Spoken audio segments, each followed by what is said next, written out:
Welcome everyone to the third of 4 educational forums sponsored by the Seacoast Rotary Clubs. Exeter, Hampton, Portsmouth, Portsmouth Seacoast, Dover, Rochester, and Great Bay, Durham to address the opioid and substance use disorder crisis. A year ago, our Rotary District challenged us to team up with neighboring Rotary Clubs. The 7 Seacoast Rotary Clubs came together to form Recovery with Hope and Dignity, to educate and help remove the stigma associated with the disease of substance use disorder. New Hampshire is among the top 5 states with the highest rate of opioid-involved deaths. Rotary International has taken the initiative to address the opiate crisis that exists throughout the world, and we, the Hampton Rotary Club, are proud to do our part on a local level. And just a couple of housekeeping items. The restrooms are out there, and if you could please silence your cell phones. We will not be taking a break through this forum, and if you could please hold any questions that you have till the end. There'll be plenty of time to ask any of our panelists questions. There's also additional information in the hallway. Please feel free to take it home. And for those of you that are interested on how to administer Narcan, John Burns will be giving an 8-minute training on it after the question and answer session and giving out Narcan.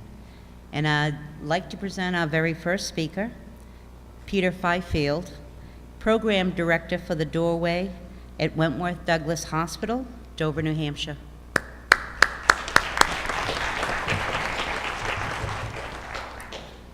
Thank you very much. I'm going to try to stand still. I don't stand still and talk well, so but I'm going to do my best. Thank you all for having me here tonight. I've been asked to talk a little bit about the doorway as a concept, and also sort of an introduction to where we are in the state of New Hampshire, a state of the state regarding current trends in substance use. So who do I ask for the clicker? Yeah? That's okay. Okay. This is fine.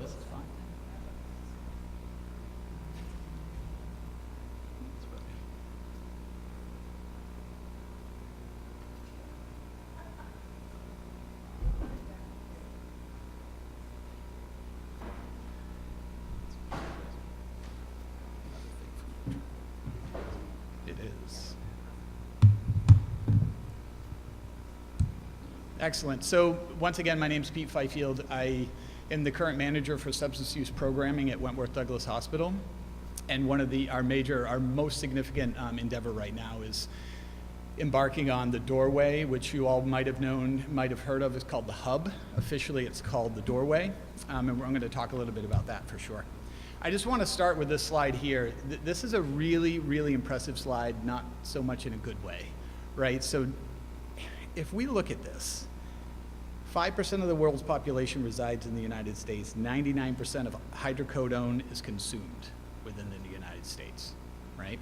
So if 80% of the population that uses heroin started with like an opiate, a prescribed opiate medication, you can just sort of see where this trend is going, right? And I'd like to talk a little bit later on about the use, not the use of heroin, but how sort of people segue into, or could segue into. But just having one look at this slide, you can sort of see where it all begins. It all begins right there in the mu receptor in your brain, right? This is the one that it's the opioid receptor, and it's the one that creates euphoria. And it realistically, you think about why someone would use an opiate, right? You think about, why would I embark on that when I might know what it's going to do? And then you talk to someone and you discover what this euphoric concept is that they sort of experience, and it becomes a little bit different. You see it a little bit different. So these are different types of opioids. Opioids in general are the larger class of a type of drug. Heroin, morphine, oxycodone, OxyContin, methadone, they all fall within this. Even buprenorphine, which is a medication-assisted treatment, it falls within this realm. So starting off with the pills, as a lot do, and they're regularly prescribed. Actually, New Hampshire, I think, was second in the US for the second highest number of opioid prescriptions per capita, right? That's one of the reasons why we think we're in the spot we're in right now.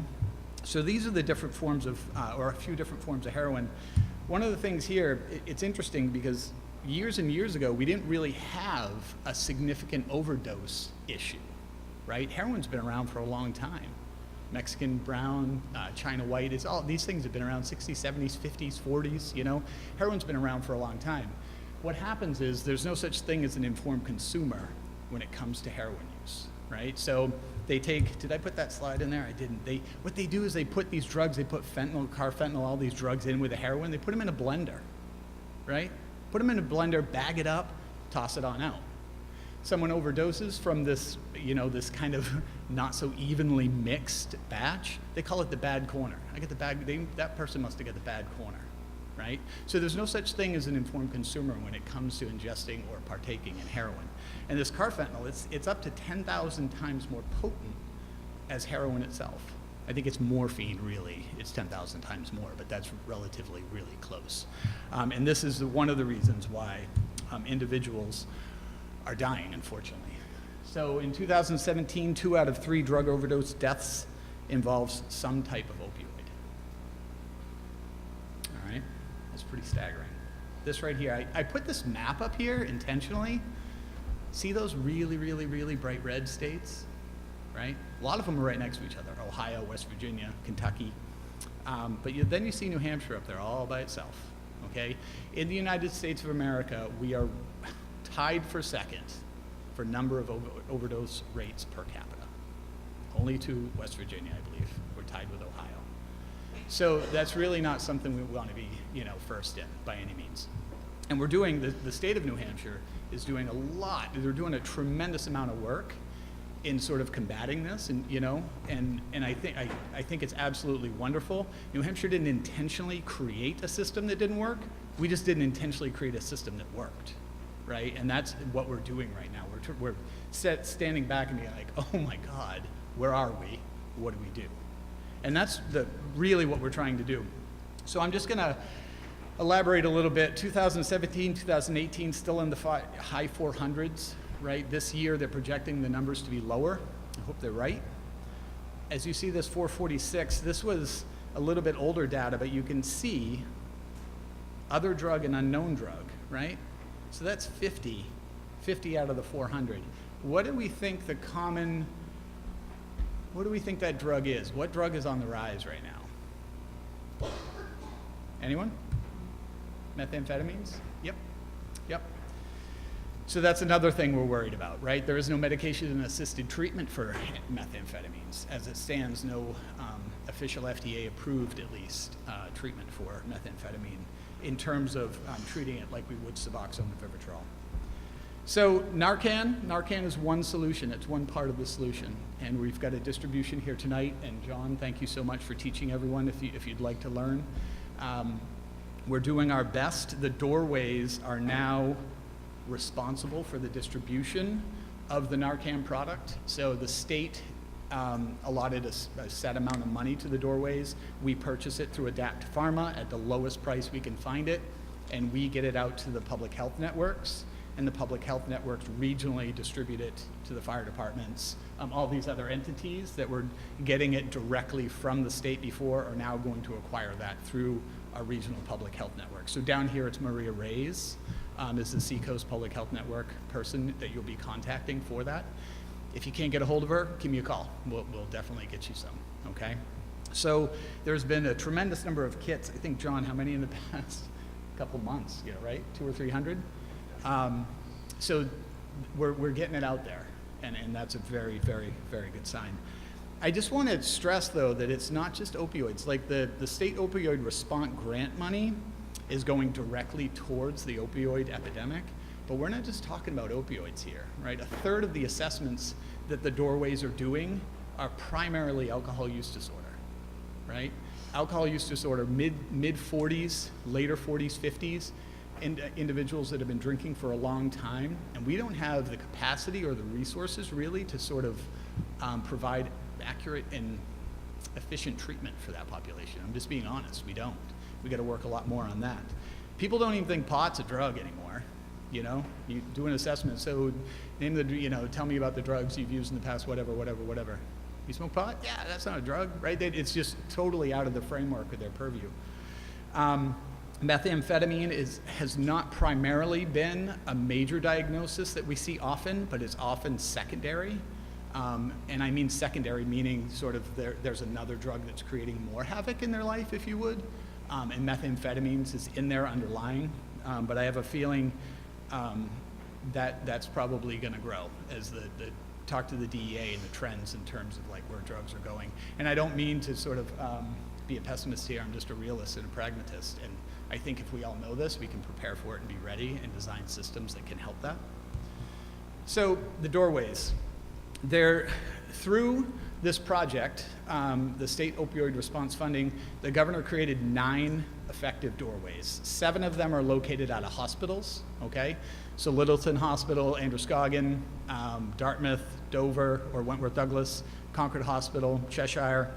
The only 2 that are not hospitals they're operating under a pre-established recovery center, so Granite Pathways, in Nashua and Manchester.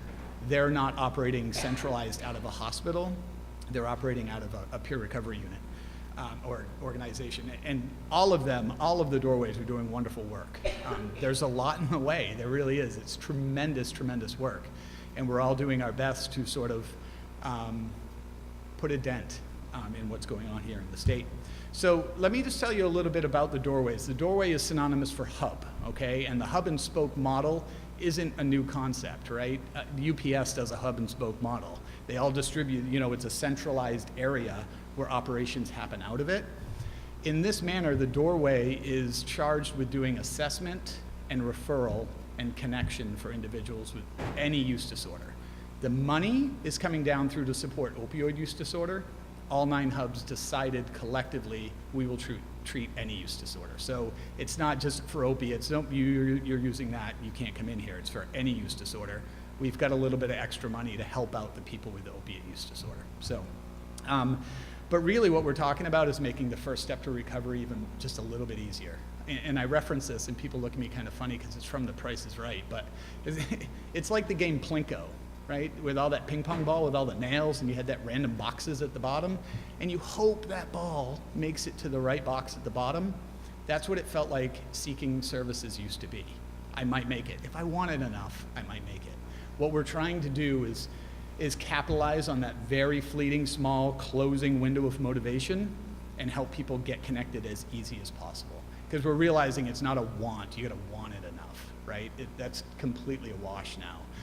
Understanding it like a disease model, we wouldn't say someone with diabetes, you gotta want it a little bit more, right? We'd get them to a doctor and they'd get treatment. So what we're trying to do is make those first steps as easy as possible. We're really, really, really trying to collaborate as best we can with existing programs. We're here to support existing programs. We're not trumping a program. We're not coming in and replacing or supplanting a program. We're trying to complement them because they are the individuals that have been doing this hard work all along. We're just trying to organize the path, if you would, of the individual. Number 1, we're trying to decrease the number of deaths, and we feel in the 100, just in our one location, just in one location, Wentworth Douglas, we've had over 150 assessments, right? 75% of those have been primary opiate use disorder. So we're hoping we're putting a dent in the saving lives component. One of the things that we are going to do, and I'm going to talk about this just a little bit here, is this last bullet here, continued support and follow through a full 12-month period. So they check in day 1, say it's January 1, we are following them and connected with them until the 31st of January, okay? All the way through for one year. That's what we're contracted to do. If we're still in connection with them, we'll stay in connection with them. What we found in the past is individuals drop off at segues, right? I do a 28-day program and then they just disappear. Where'd they go, right? And that connection we haven't done really, it hasn't been organized in the past. So we're trying to organize that continuum of follow through. We're trying to centralize and integrate a complex system and consolidate information. Historically, any feedback that went back to the state was diluted. It was anecdotal. It was just one person raising their hand, hey, we need more of this, we need more of that. Now we have 9 separate entities all collecting different data. We just yesterday completed, an ad hoc committee completed a readiness assessment, a gap analysis, if you would, on our state. We wouldn't have been able to do that in the past without all of these collective entities in the same room. We could have, but it would have been a lot more difficult because there would have been a lot more people to kind of gather together. Yeah, so this ultimately is the process. So anyone can walk into the doorway, any doorway, anywhere in the state. If you're from Nashua, you can walk into the Littleton one if you can get there, right? It doesn't matter. You can walk in, you can call via 211. If you call 211 and you hit option 1, it'll get you right to a live person. From 8 to 5, Monday through Friday, they will connect you with a live person at the doorway. If it's after 5, you'll be connected to a Dartmouth professional. Dartmouth took on the after call hours, so they have a cadre of licensed professionals that are doing the assessments via phone and then connecting them back to the doorway the next following business day. So one caveat to that, Granite Pathways is open, I think, 7 to 11, 6 days a week, and even on Sunday. So Nashua and Manchester have a higher volume. So they can enter via any avenue, really. They can be a friend, a family, a loved one, it doesn't really matter. They come on in, we do a screening, we do a full biopsychosocial assessment. We assess for all their wants, their needs, what it means to be in recovery, because we understand that recovery is not just not using, it's having a whole life. And we're doing our best to sort of assess those needs and connect them to those needs after. We're assessing for, their mental health. Do they need a doctor, right? Do you need childcare? Someone told me I had to go to an IOP, but I've got a 2-year-old. I can't go to an IOP. Who's going to watch my kid? That sort of thing. So we're doing our best to be aware of all of these domains in someone's life. And then that continued care, the last box there is just like we're following them throughout the process. So this is ultimately what we're looking at. We're looking at peer recovery services, housing, employment, education, all of the social services you can imagine we're trying to have contact with. Primary care is a big one. A lot of people have no idea who their primary care doc is, if they ever had one. I met a guy yesterday, he's like, yeah, I had one for about 10 minutes, he said, right? So just people aren't connected to general health care. And we're doing our best, too, to educate primary care docs to be able to sort of see this in the disease model and sort of interact with their patients all in the same way, not you do this and we'll treat you this way and you that way. So I just want to end with this, right? Hope and dignity really is sort of it's the theme. It's the theme with this, all of these 4 presentations. And drugs and alcohol don't discriminate. So why do we? I guess is my question to you all. Drugs don't care. Black, white, rich, poor, tall, small, doesn't matter. Yet we, as humans, hold a discriminatory view. If we do that, we're robbing individuals of hope and dignity. So I'm just hoping that not anyone here, maybe someone here, who knows? I know lots of people who really don't think they discriminate, but they do. Drug and alcohol use disorder is a disease, right? We have to see it that way. We have to have empathy and openness and willingness to engage with every individual we come up with and face and talk with and sit next to, right? They are looking for help. It's not about choices and not about morality. It's about how the brain is working right now. And I could go on and on and on about the disease model and how the brain works, but I won't. I just want to thank you all so much. 211 is the direct way to connect to any doorway, any time of the day. Thank you.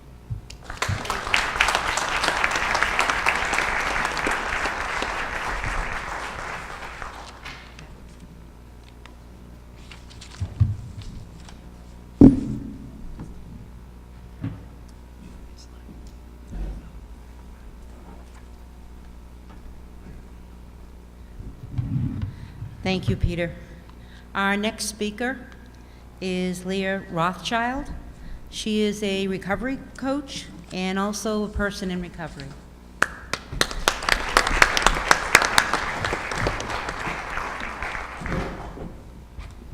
Hi everyone, how are you tonight?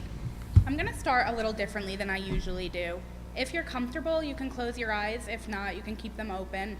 And I want everyone to try to picture a time that you were driving in a heavy downpour, and the rain is so heavy that it sounds like horses galloping on the car, and it's so thick on the windshield that it looks like the wipers are spreading paint. You can't see, you're panicking, you're white-knuckling the wheel maybe, and then you drive under an underpass for a bridge, and for 1 second, everything is calm and clear, and you can think and you can breathe. And that's the feeling that I got when I used to use heroin. I am a person in recovery from many substances. Heroin was my primary substance, and I'm gonna talk a little bit tonight about what led to my addiction, what it looked and felt like while I was using drugs, and what my life looks like today, and how recovery has changed my life. I choose not to be anonymous with my story because I think that it's really important to lend my voice to those who don't have a voice. I had a teacher in high school who talked about this idea of voice and how there's people in other countries that don't ever get to advocate for their needs, their wants, or their rights, and how lucky we are to live in a country where we have that ability. And today in our society, I think people who struggle with substance use don't always have a voice to advocate for their needs. And as someone who's come out on the other side, I want to lend my voice and advocate for them and for myself. I grew up in Stratham, New Hampshire, so sorry for Winnicott fans here, but go Blue Hawks. I came from an upper middle class family, and I had everything that I needed and almost everything that I wanted. Beyond the material possessions, I had 2 loving parents who are still married, and they supported all of my endeavors, whether it was my rugby games, my gymnastics competitions, taekwondo tournaments, math competitions, spelling bees, band concerts, anything that I was into that month, they were there to support me and tell me that they were proud. And so from the outside looking in, I had a perfect childhood.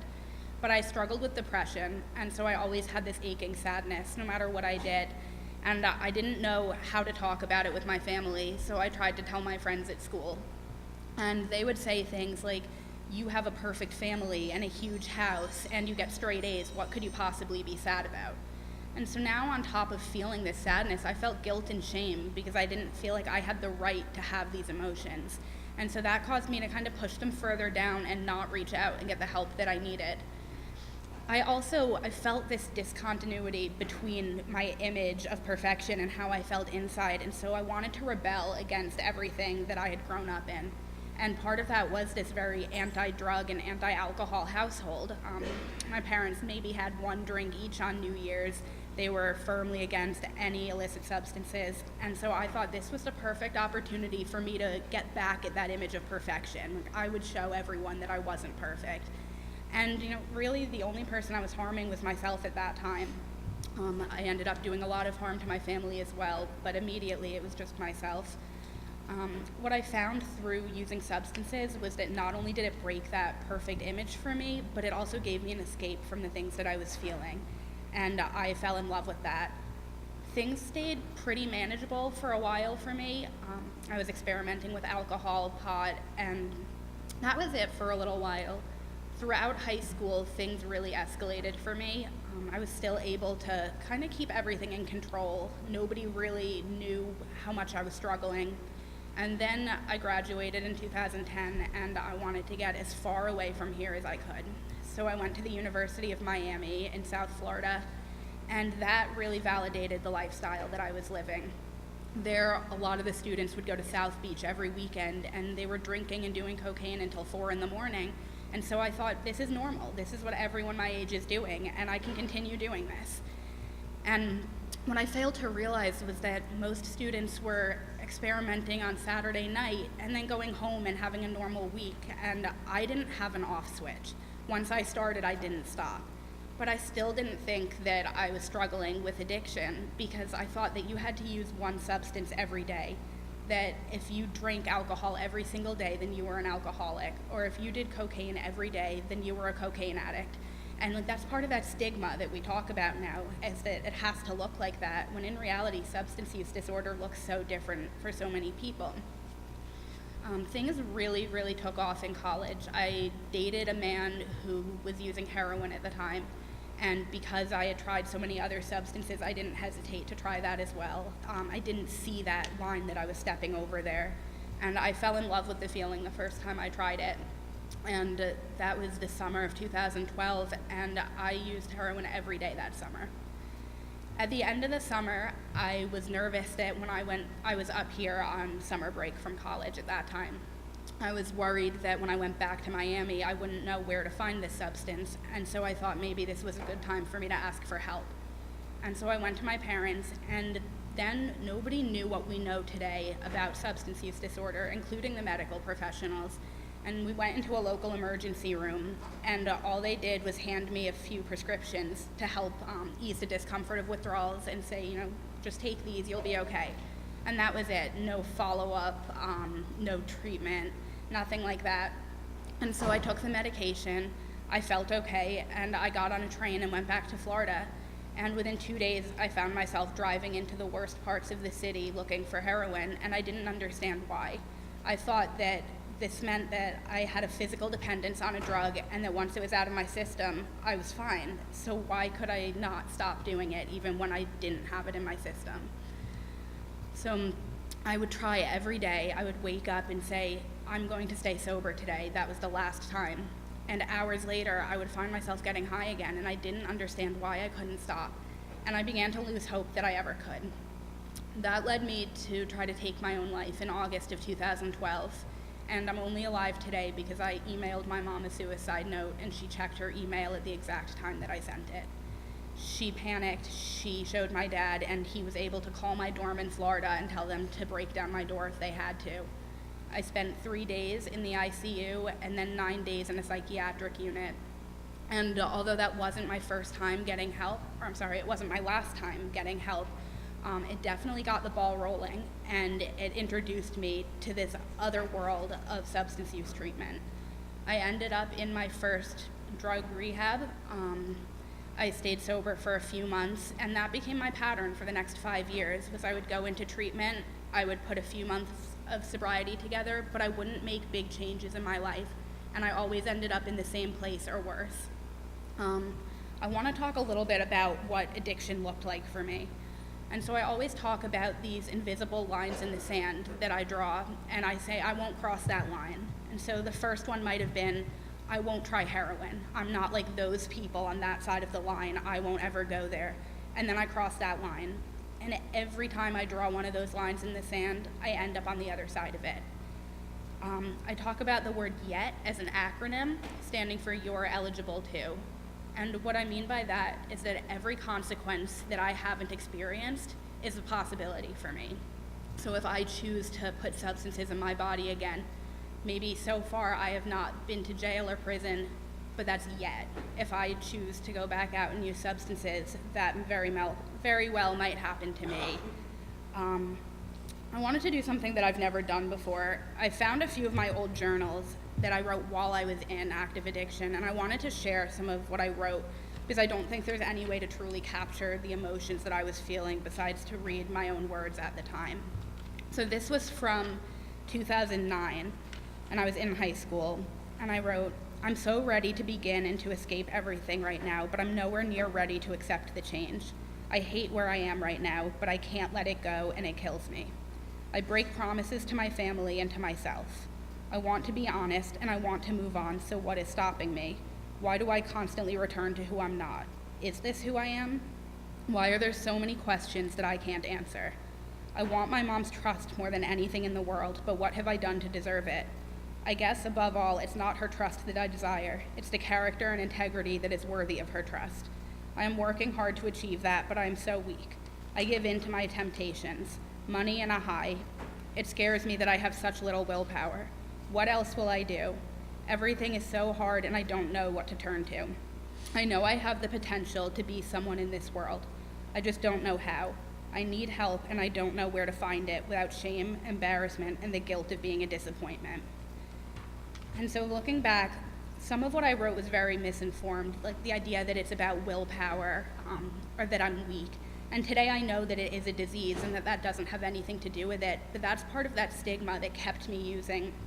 And I share this because it really details that inner turmoil that I felt, the discontinuity between my morals and my actions, and how devastating it was for those not to align for me. And also the shame and the embarrassment that I felt as a result of the stigma but that I still had aspirations and hope.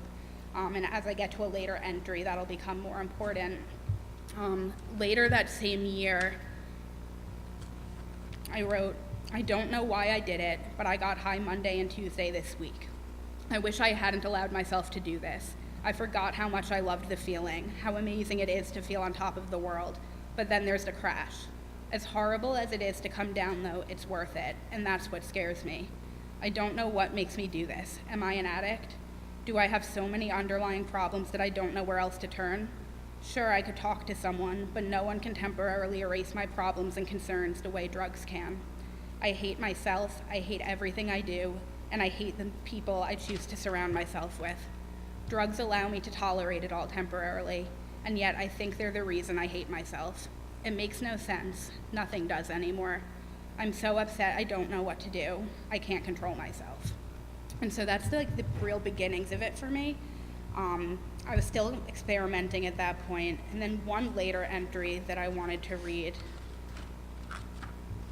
This is weird. I don't know where it went. Oh, there it is. Sorry. So this is 5 years later, and this was toward the end of my use, but at a point where I was really severely struggling. And I wrote, "You know that sick, scared, gut-wrenching feeling you get when you wake up from a nightmare? I've been living in that hell of a moment now for weeks. Sometimes I detach enough to forget I'm alive, but numb never lasts, and sooner or later life must go on. But why grin and bear it? When does it change? Does it get better or worse? Every morning I count down until I can sleep again. Essentially, I live for no purpose beyond life itself. What a waste of a body, an empty shell, lacking passion, desire, vigor, spirit, life. When did the little girl I once was, full of energy and cheer and ambition, disappear? I can't quite pinpoint the change. Was it puberty, drugs, trauma, feeling like a stranger in my home, fighting for justice and equality that I'll never see, the crimes I've witnessed and involved myself in? Who or what killed my inner child? Is all hope gone? Please, higher power, help me. Save me from myself. I need help." And that was the last entry that I found before finding recovery. And what I want to really point out from that is that feeling of hopelessness and helplessness, and also that change over the 5 years. That first entry I shared, I still felt that I had a purpose in this world and that I could amount to something. And 5 years later, drugs had stolen that from me, and I now felt like a worthless, empty shell. I define the feelings of using drugs as a cycle of depression, anxiety, guilt, and shame. And the reason I call it a cycle is because I used drugs to erase those feelings, but those feelings made me use more drugs to cover them up. And so it became this ongoing cycle where almost the chicken and the egg. Was I using the drugs first, or did I have these feelings first? And it's been such an ongoing process that it's hard to tell at this point. That line has been blurred. So what finally changed for me? In 2017, I found out that I was pregnant, and I was still using drugs, and I was terrified. I didn't want to be a mother. I didn't know how to live a sober life, and I didn't know what to do. So I went to treatment for the last time, and when I got there, one of the staff members pulled me aside, and he said, "It's not about you anymore. If you want to kill yourself after you have that baby, go ahead, I don't care, but don't you dare harm that child." And that was my plan. I would stay sober for the remaining months of my pregnancy. I would pawn this innocent child off on somebody else. It wouldn't be my problem, and I could go slowly kill myself with drugs. And I didn't know how to even stay sober for those remaining months of the pregnancy, so I did what had been asked of me all these years, and that was to work a program of recovery. For me, that is the AA program. There are many pathways to recovery, and they're all wonderful. But I got a sponsor, I started working the 12 steps, and I gave birth to a beautiful, happy, healthy daughter, and I didn't go back out and pick up drugs. I remained sober, and that program saved my life. I always hear people talk about how life gave them a child when they needed it most, and life gave me my daughter when I was vulnerable and afraid and fragile. When I wasn't capable of loving myself, I was given another life that loves me unconditionally, and when I couldn't value my own life, I was given another life to be responsible for. And I think that's a huge part of what changed my life. So I want to just talk a little about what the AA program looked like for me, and I won't go too into it because I'm not here representing AA, but if I could summarize the program, it would be to get honest with myself first and then everyone else in my life. I had been lying for so many years that was a huge change for me.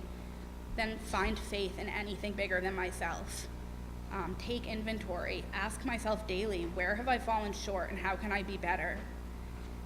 Right my wrongs from my past, apologize when I do something wrong and acknowledge the harm that I've caused people. And lastly, help others, give back to anyone in need whenever and wherever I can. And those are the principles that I try to live my life by today.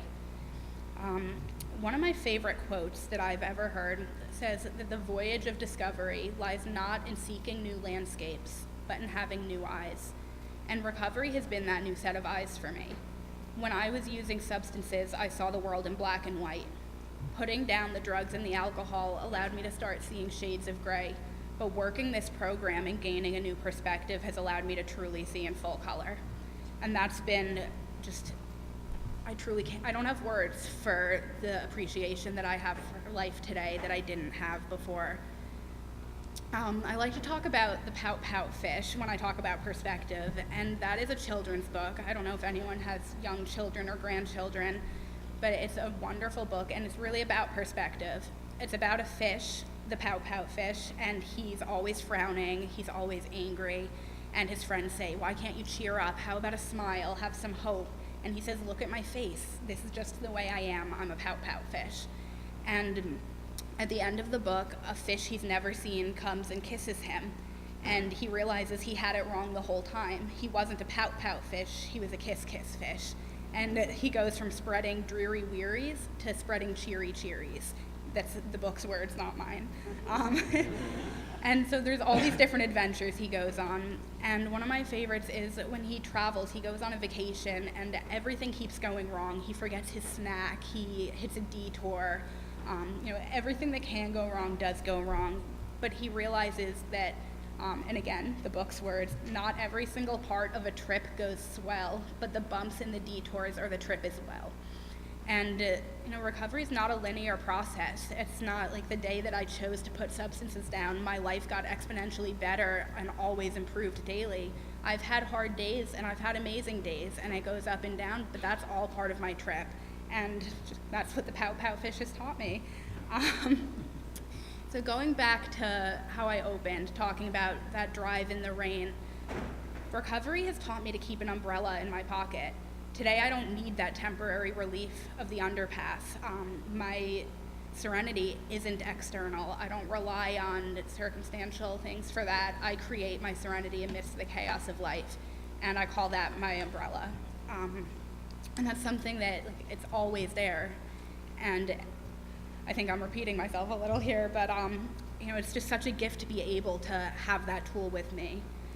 The gifts of recovery have been huge in my life.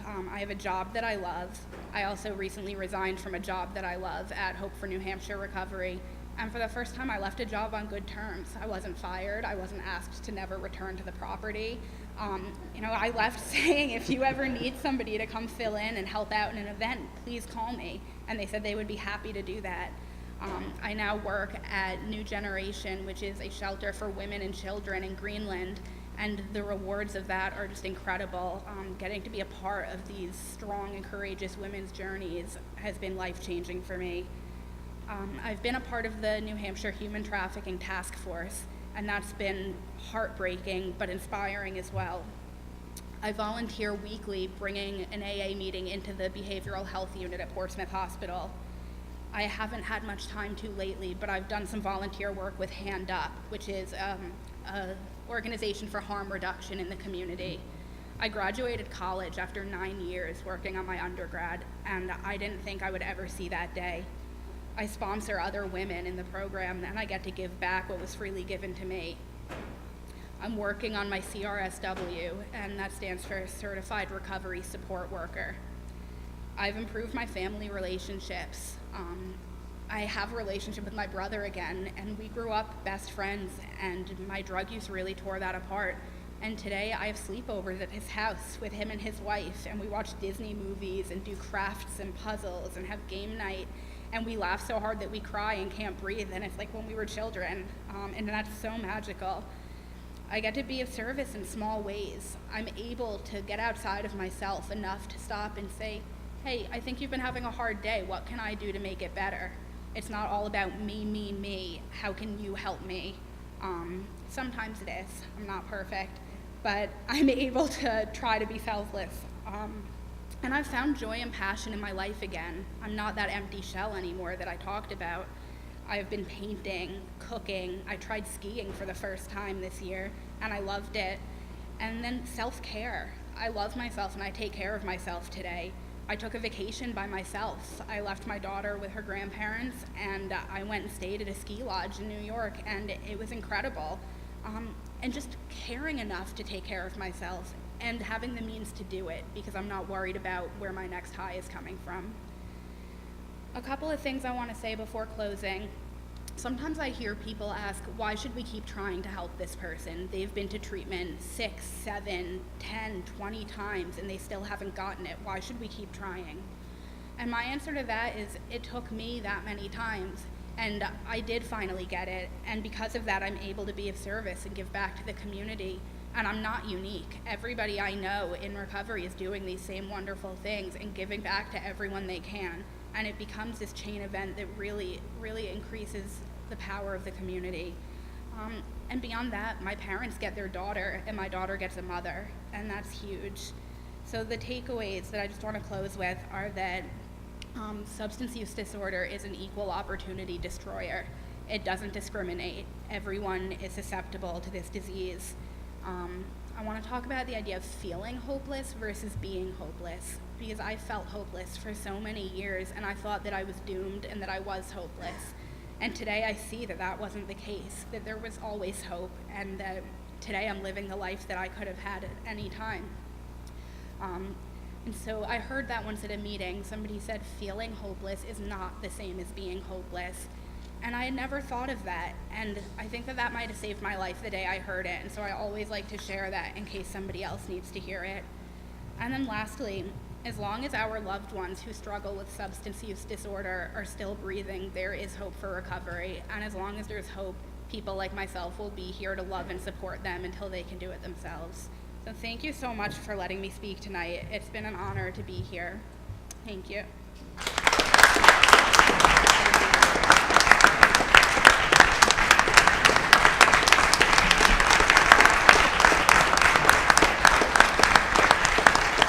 Thank you, Leah.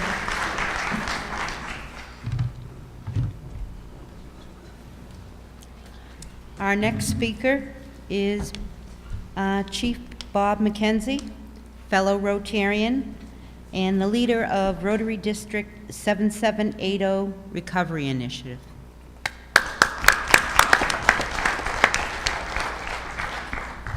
Now, first, before I begin, Leah, you've definitely emerged as a very bright light from a very dark place, and you're that light that's guiding others along that same pathway. Thank you. Give you a lot of credit. That takes a hell of a lot of courage of what she's doing, and I certainly appreciate that, so thank you so much.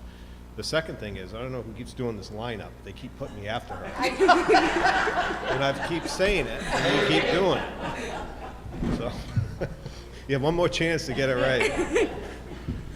So, again, Bob Mckenzie, Chief of Police with the Kennebunk, Maine Police Department. I've been in law enforcement just over 30 years now, full-time.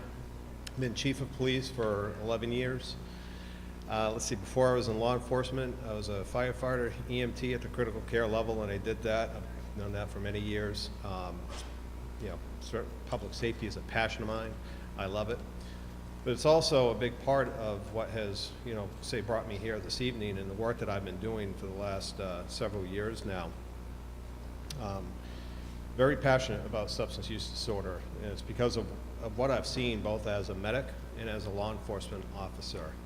You know, the tragedy that I've seen, the accidents that I've been to, the overdoses that I've been to, the family death notifications that I've had to do over the years. Something that nobody ever wants to do, and you know, folks like myself have to do that, but it really touches you and impacts you, and we see the down and dirty of it. So I've been, again, passionate for a number of years. I was, a drug recognition expert when I was back many years ago now with the police department. So I would test people that were under the influence of something other than alcohol. Then I could testify in court as to what it was. Back in, I think it was 2010, 2011, I produced a movie called The Point of No Return. It was a movie about underage drinking and the consequences. We initially did that for Kennebunk High School, and it's been since sold in 34 states. I mean, the stars aligned on that movie, and it's touched a lot of people. So, again, I've been passionate for several years about this, wanted to make a difference. It's also touched my family, unfortunately, a couple of times, and most recently, the last year and a half or so, to one of my daughters. And she's struggling right now. So it gives me just even more passion to do what I'm doing. Gives me a different lens to look through and speak from. I very much appreciate you all being here to take the time out of your lives to come here, because I know everybody's very busy. But this is a very important, subject, and it's something that we, as community members, need to, take hold of and do something about. What I say is that our federal, state, and local governments are not going to solve this. They're going to support it financially. But it's up to us within our communities to do something about it. We know what our communities need best. That's one of the reasons that I jumped outside my law enforcement realm and I throw the Rotary hat on. I've been in Rotary for, probably about 9 years now. I'm past president of the Kennebunk Rotary Club. I'm also the district chair for the District 7780 Recovery Initiative. What that means, our Rotary District is made up of 40 Rotary clubs from Mid-Coast Maine down to Seacoast, New Hampshire. And we have at least 45 people now on the listserv.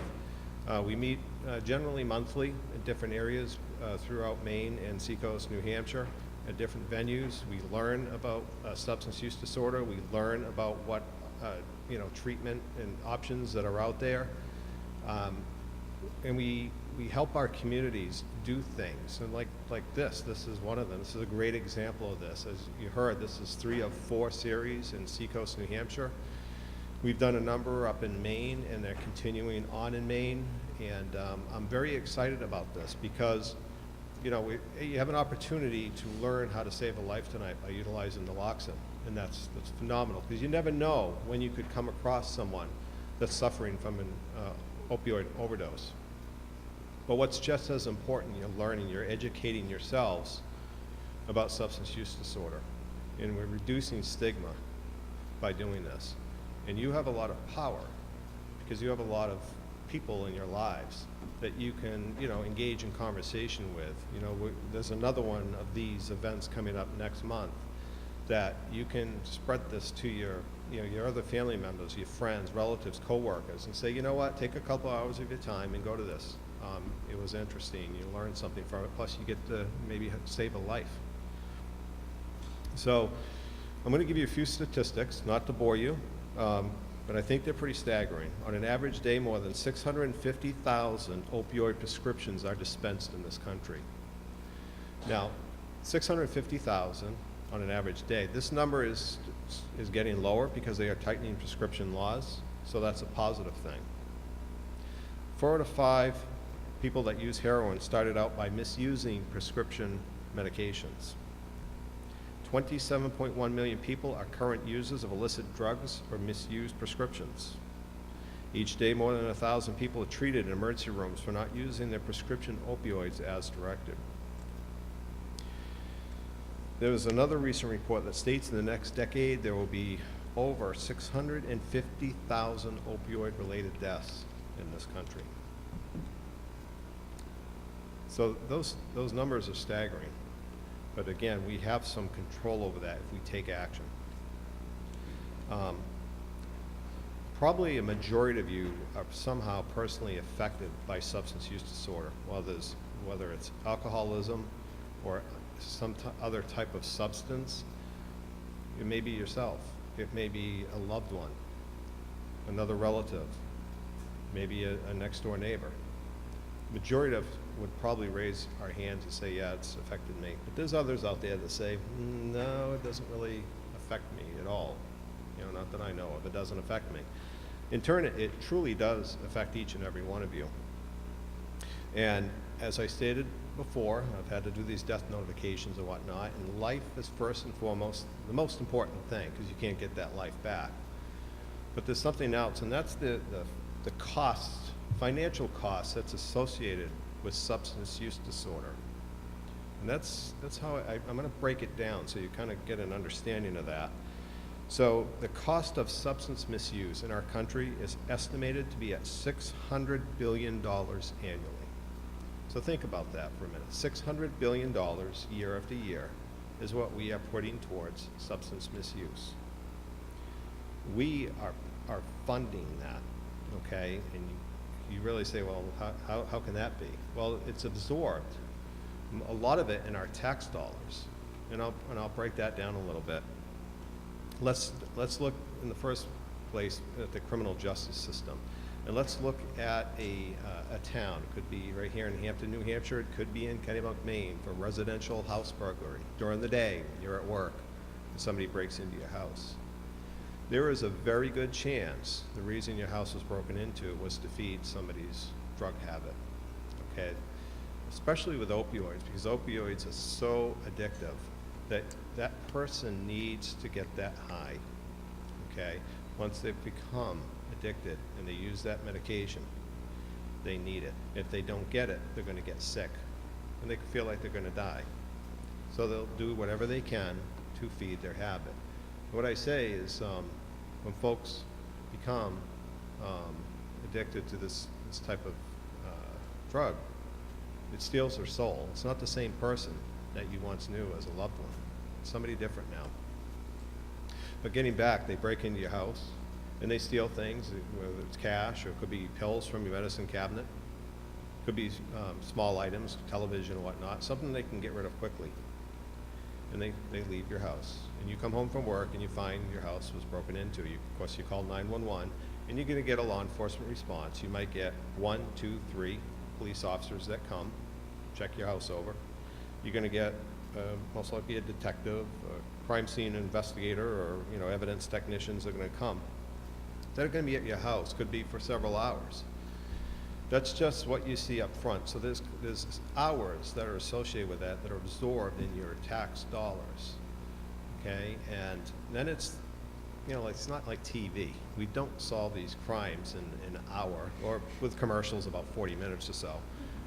Generally, they take any time from, a week to a month, could be several months, could be a year or two before we may, solve a crime like this. But think of all those hours that go into it, and there's all the paperwork, and officers hate paperwork, but there's a lot of hours that go into paperwork. And then we develop a suspect, and we put our case together, and we may get an affidavit or an arrest warrant, more time. But we go and we make an arrest. Sometimes we bring them to the station, maybe get bailed from the station, but probably not. They're probably gonna go to the county jail. And I'm assuming in the state of New Hampshire, it's going to be very similar as the state of Maine, how much it costs to house somebody in the jail, the local county jail. In Maine, at the Alfred jail, it's going to cost about $108 a day. That's $108 a day to house a prisoner at the York County Jail. And they're going to be there. They may be there for a day or two. They may be there for several weeks. They could be up there doing time. It could be up there for a year. Now, I've interviewed the sheriff of York County, who has control over the jail. I've also interviewed several prisoners on different occasions up at the York County Jail. They all say that 80%, but upwards toward 90% of the people that are in those jails are there because of substance use disorder. The majority of those people are there because of opioids. And up until recently, there's been really no treatment in jails for anybody. And that's a major problem. Because I said how addictive opioids are. So you get brought to jail, and if you're addicted to an opioid, you're going to go through withdrawals. You're going to get extremely, very sick. Feel like, take the flu and times it by 100, from what I've been told. It's horrible. And then when you're sitting there and you don't have any treatment, You may get an AA meeting or an NA meeting maybe once a week, but you know what a lot of them are thinking is the day they get out and how fast they could score some more heroin. Now, when they do get out, that's a dangerous time, because if they're in there for a few days or a week or a month, and they go and they buy heroin, and they use the same amount that they were using at the time they went into jail, and they inject it, it can kill them. It can kill them like that. And I've been to several overdose scenes when the needle is still in the arm and the person's deceased. It's because the tolerance has been reduced. So just remember that this is somebody's loved one. You may be looking at, well, they're a criminal. You know what? They're a sick person that certainly, needs some help, and now they're dead. But let's say if they don't die, but they do use heroin again, and they go back to what they knew, and they go back to the same people that they used to hang around with in the first place, guess what's going to happen? At some point, they're going to wind back up in the criminal justice system again and brought back to the county jail, $108 a day, times what now? In Alfred, I think it's a 290 bed capacity. But even if you drop that down to, say you have 200 inmates at any given time, 90% of them are in there because of substance use disorder, times $108, big money. That's county taxpayer funded. That's us funding this. Now, the good thing is in Maine, and I don't know about New Hampshire, if they're going to start doing medicated assisted treatment in the jails or prisons, I'm a very big advocate of that, because that can make a difference to people and start to change people's lives. So I think there is some positive things coming forward with that. But then you have to go on beyond the jails, and let's look at the courts. Okay, the criminal dockets for courts. 80 to 90% of those people in their criminal docket are there because of substance use for one reason or another, whether they committed a crime while under the influence or they're furthering their crime to further their drug habit. The judges, the court security, the prosecutors, the defense, all the administrative work that's behind the scenes, that's funded, once again by us. Big money. Let's look at insurance costs. Health insurance rates are driven right up. Same with auto insurance, workers' compensation insurance, the health care costs associated with it. Hepatitis C. We saw a huge increase in hepatitis C because of people sharing needles. Now, you may have heard needle exchange programs that some places are offering, and some people say, why the hell would they give clean needles to people that use? Because this is only going to encourage them to use. Well, I'll tell you, folks, if somebody is addicted to opioids, they're going to use whether they have a clean needle or a dirty needle, because if they don't use, they're going to get really sick. So give me a needle, I don't care what it is. This is how this spreads. It's very expensive to treat hepatitis C. The majority of those people, don't have insurance. We make that up. So then there's neonatal abstinence syndrome. These are babies that are born drug affected. Now, these are old numbers. 2013, 2014, I haven't seen anything recent yet. But for the first 4 months of a newborn baby that's healthy, the cost to treat or care for that baby medically was about $4,000. For a baby that's born drug affected for the first 4 months of its life, $66,000. Now we know that cost has increased since 2013. In 2014, there were 32,000 babies born drug addicted in our country. Now times that by $66,000. That's a big number.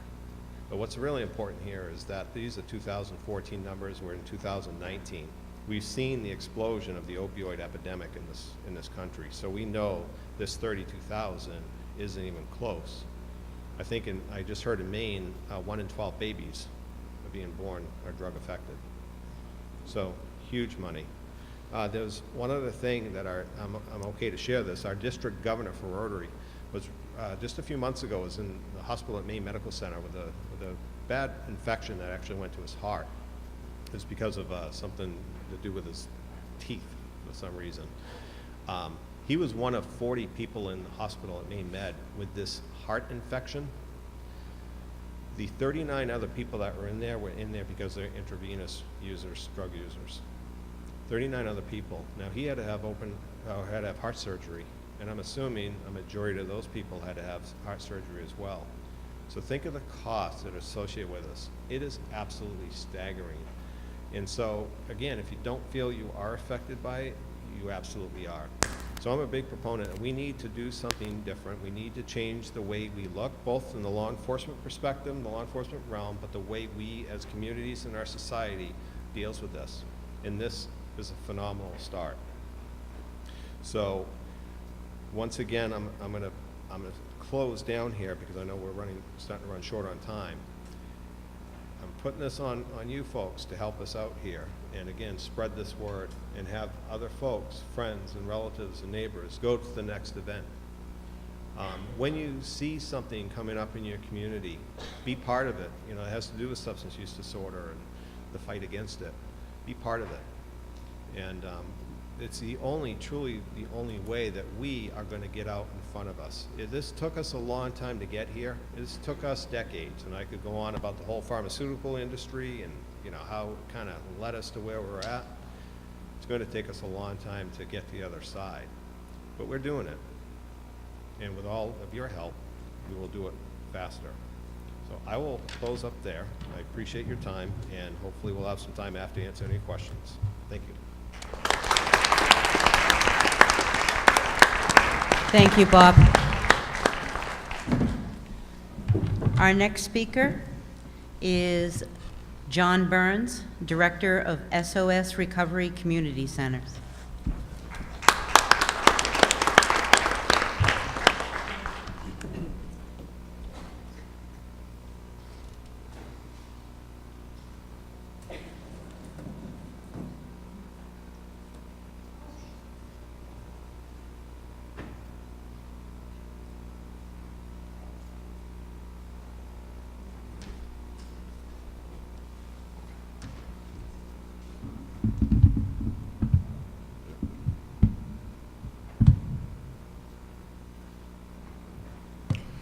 Good evening, everyone. My name is John Burns. I'm the director for SOS Recovery Community Organization.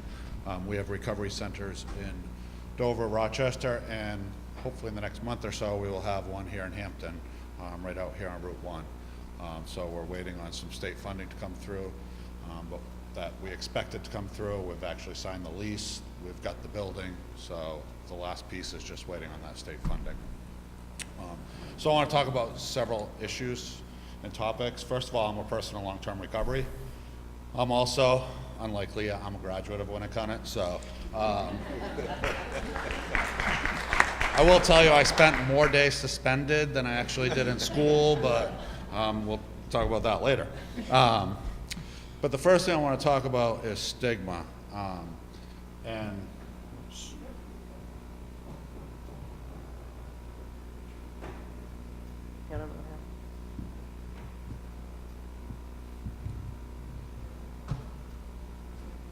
yep.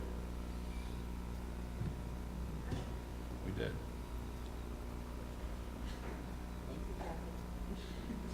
Well, you've got it there, but it's not on.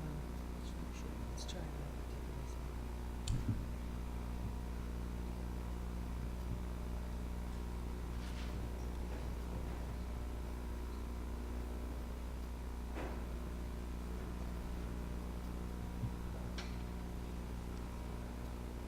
I think it has to do with,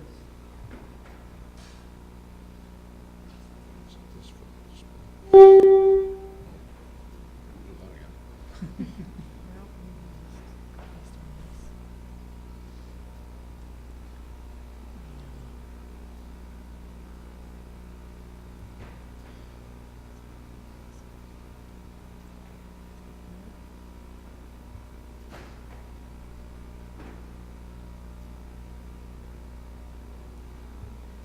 sorry, folks. We'll fix it.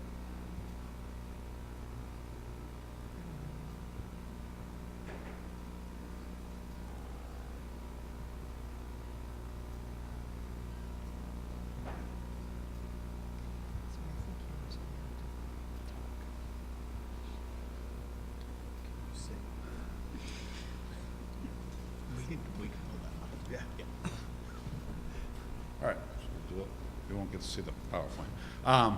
But the first thing I want to talk about is stigma. And one of the biggest reasons why people don't access treatment that we find in the community is because of stigma. And what we see is the free use of derogatory labels. So it's not unusual for society to refer to people who are struggling with addiction with labels such as junkie, loser, for people who struggle with alcohol as alkies. And typically all the labels you ever hear are always derogatory. So we tend to demonize people. We tend to look at them as the lepers of society for having a health condition, for having a substance use disorder. As a person who also has a daughter who has struggled with heroin addiction, we also look to parents and tend to judge them. Well, what did the family do wrong? They didn't do enough, they weren't strict enough, they were too soft, they were too strict, you name it. Everybody's an expert when it's not your child. And what tends to happen is we dehumanize those who are struggling to a point and demonize them to a point where they're so disconnected and they're so defeated that we then use that as proof that they don't deserve treatment. We then use that demonization, that disconnection to say that they're not worthy, they're not capable of recovery. And it becomes a very vicious cycle, and it's one of the main reasons why people do not access treatment. I often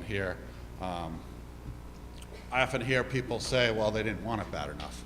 It's not that they didn't want it, they're scared they're not going to be able to do it, and they realize that the system has failed them so many times because they couldn't access it when they did want it, or what they did access was so substandard that they're terrified of the possibility that they won't be able to, and that once again they'll fail in the eyes of those around them, and that's steeped in shame, and it's steeped in hopelessness. I often say that the opposite, and this is from Johan Hari, who comments that the opposite to addiction is not sobriety, the opposite of addiction is connection.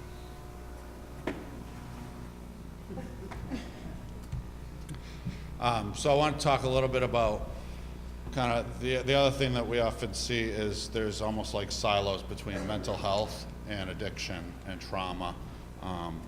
And although those of us in the field know that that's problematic and we try to connect them, oftentimes we don't talk about a lot of the trauma and a lot of the issues that relate to mental health. So to kind of what I often call the story before the story for myself, and this is something that I've spoken to my mother about, and before I say this, I will say that I do have permission to speak about it.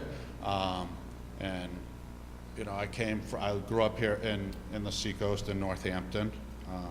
On the surface, if you were to look at our family, and this certainly isn't the case for everybody, nor is it a reason why I ended up with addictions. But my father died when I was 3 years old in an explosion.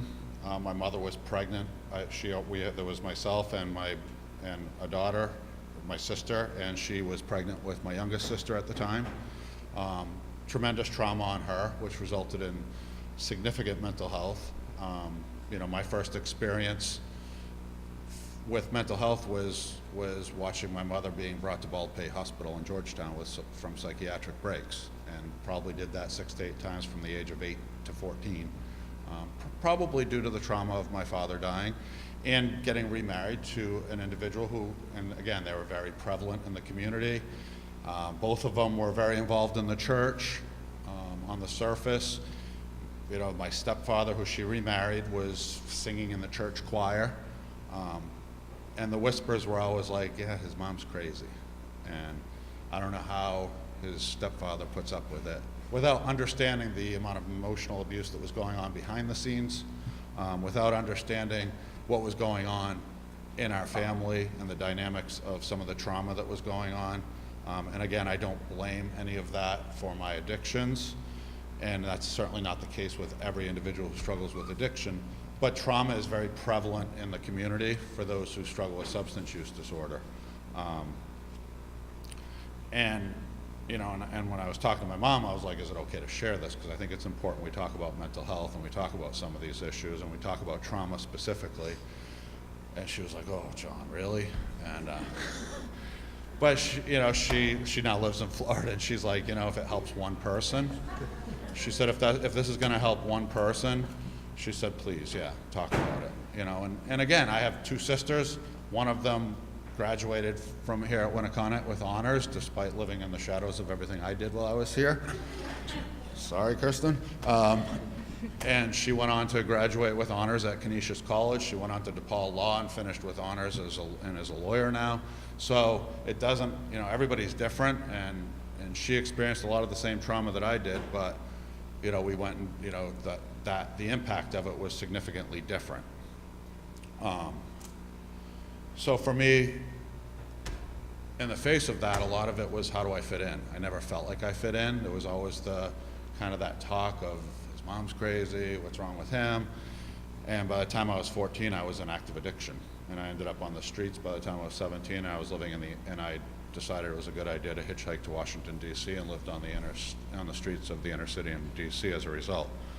And a quote from Brene Brown that I often use is, what makes you vulnerable makes you beautiful. And I think it's important that when we look at a lot of these issues, it's important we talk about it and that we are vulnerable, because of that connection. In order for us to connect as a society, that's a key to addiction, and that's a key to helping people with recovery.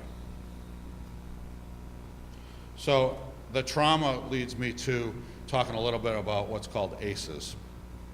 And I don't know how many of you are familiar with the term ACEs. It stands for Adverse Childhood Experiences, and it was a study that was done.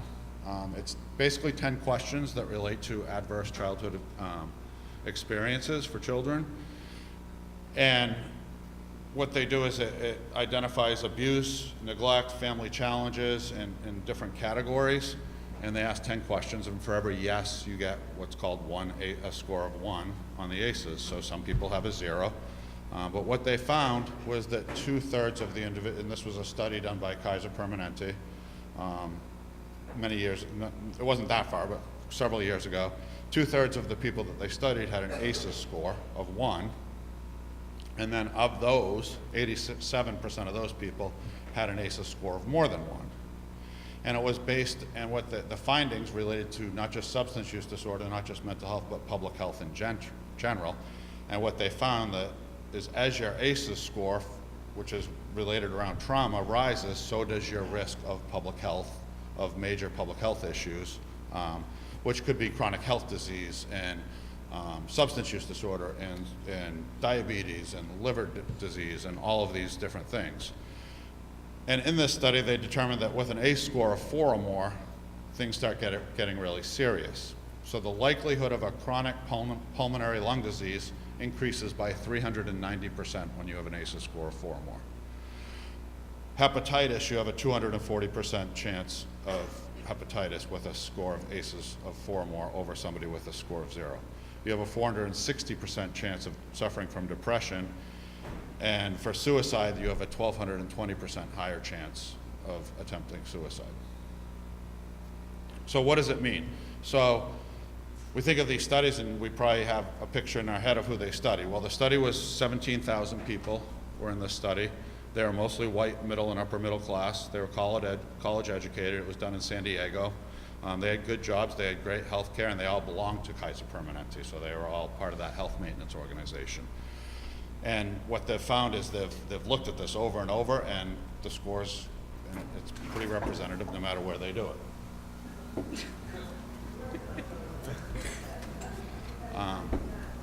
So the good news with this, though, is they've also found with resilience that it's not something you're born with, and that we can teach resilience, and that we are able, so for people who suffer trauma, there are strategies and there's evidence out there that we can build resilience in people who suffer from trauma.